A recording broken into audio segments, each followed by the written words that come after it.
Ladies and gentlemen, thanks for joining us for this new edition of the interview on Africa 24. Mr. Amadou Wadda of Africa Finance Corporation is our guest today. Welcome, sir. Good afternoon. Can you present AFC and his vision for African development? Okay, thank you very much. AFC was set up in 2007 with one primary objective, which is to find pragmatic solutions to Africa's infrastructure challenges. There's a lot of data out there. We try to quantify the size of the deficit, infrastructure deficit in Africa. And it's believed to be in the range of $170 billion of investment that's needed on an annual basis for the next 20 years or so. We were set up to try and help bridge that gap, but also to accelerate the pace at which infrastructure is developed on the continent. And why are the specificities of the AFC, knowing that there are many platforms which finance infrastructure in Africa? Absolutely. So AFC has a very, very unique setup. It's set up as a public-private entity, whereby the public sector, which is governments, they own about 42% of the company, and the remaining 58% is owned by the private sector. So it's set up as a public-private partnership with a primary focus of helping to catalyze additional capital to support infrastructure development on the continent. And since your creation, what are main projects have you financed in the continent? We've done a lot. I mentioned we were set up in 2007. That's 16 years ago. And since then, we have investment footprints in over 38 countries across the continent. And we've deployed more than 11 billion worth of investments. Our investments range from various sectors, energy, transport and logistics, heavy industries, as well as telecommunications and mining, oil and gas and mining. We've developed and implemented some landmark projects across the continent, and many of these projects are within Francophone Africa. I'll be happy to provide some more details on some of these projects as we go. Let's talk about actuality. We are here in Diamniadio for the first Invest in Senegal forum. How do you appreciate this initiative? I think it's an initiative that is long overdue and is very, very, very welcome by the investors, both domestic and foreign. We are very, very active. Africa Finance Corporation is very, very active in Senegal. We are involved in 7 or 8 projects over the past 3-4 years, with investments, direct investments by AFC, more than 600 million euros. And we've also helped to mobilize more than $1 billion worth of investment into Senegal. Some of our landmark investments here, which His Excellency the President make reference during his speech today, is the 300 megawatt Cap de Biche gas to power project, for which AFC accompanied the local Senegalese sponsors to be able to develop the project and also put together the financing. It's a project that costs around 420 million euro, and AFC has a commitment of 250 million, and it has helped to mobilize the remaining financing through some of its partner institutions that it does business in.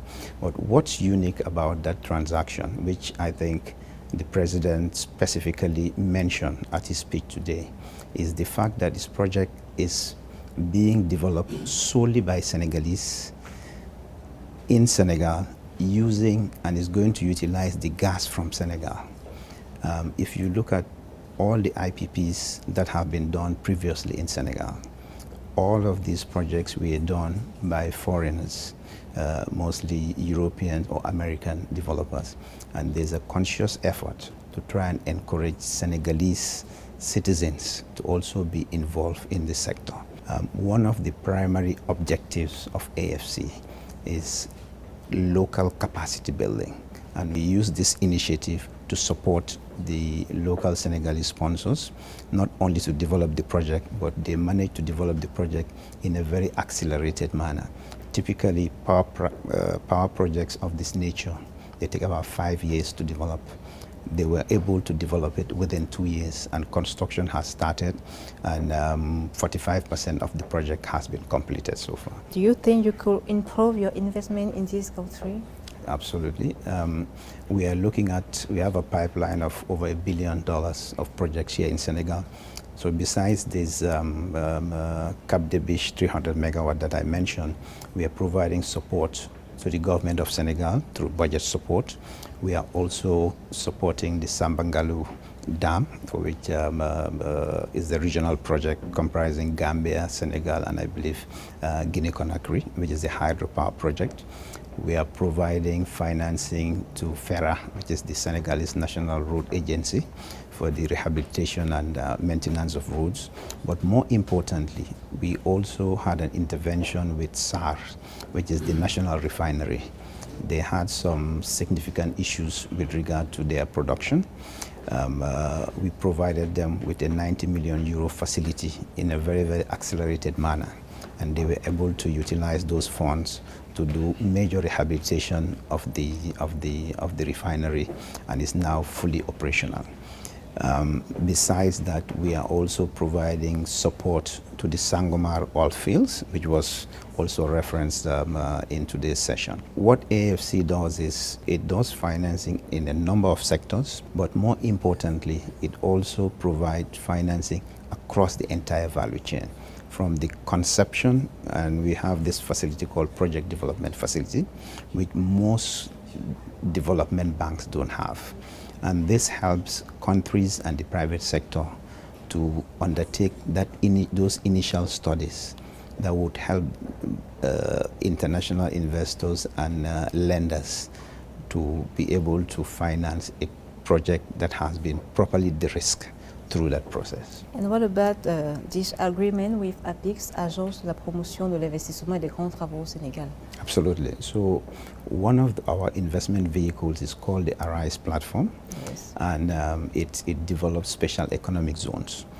And we take a lot of pride in that we are the pioneers and champions of special economic zones across the continent. In 2015, 2016, we set up a special economic zone in Gabon, which helped the government to start beneficiating the logs that it used to export to China. Gabon, as you know, is very endowed with good forestry. So most of the logs used to be exported in their raw form to China, and they were fetching around $150 per cubic meter. We came into Gabon, we set up a special economic zone, provided the needed infrastructure to attract, businesses, companies that would transform these logs into finished products, into plywood, into veneer, etc. And now Gabon exports furniture, plywood, and veneer, and is able to, every cubic meter of log which it was exporting before and getting $150, the country is getting now over $2,000 per cubic meter of the wood. And in so doing also, it has created more than 3,000 jobs. So this is the business model that AFC wishes to replicate here in Senegal. We're already doing it in Côte d'Ivoire, where, as you know, between Côte d'Ivoire and Ghana, they account for more than 70% of the cocoa that's produced in the world. But in terms of value recognition, the cocoa industry is worth more than $130 billion. But between Ghana and Côte d'Ivoire, they get less than 10 billion. So they produce 70% of the product, but they get less than 10% of the revenue. Why? Because the produce is being exported in its raw form. So what AFC has been championing, and through the model in Gabon, is to do this value addition by providing the infrastructure, for factories to come in and transform the cocoa into its raw form, into chocolate and other cocoa products to be consumed locally, but also to be exported to get some more foreign exchange. So we are replicating that in Côte d'Ivoire. We have a project in Republic of Benin where we're using the cotton, which was also being exported. We set up a special economic zone there now, and they are transforming this cotton into clothing and into jeans, etc. Hope to do the same in Senegal and in other African countries. Which message could you address to investors around the world about opportunities in Africa? Absolutely. I think, again, this topic was touched on this morning around passive risk. Africa is not as risky as it's being perceived to be.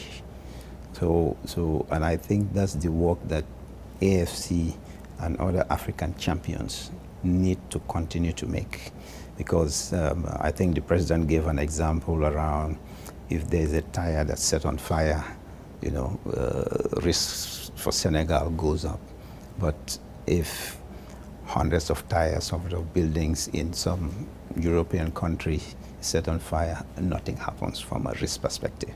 So the perception that is out there is very far from the reality in terms of risk. And if you look at Africa, African countries have among the lowest default rates when compared to other regions.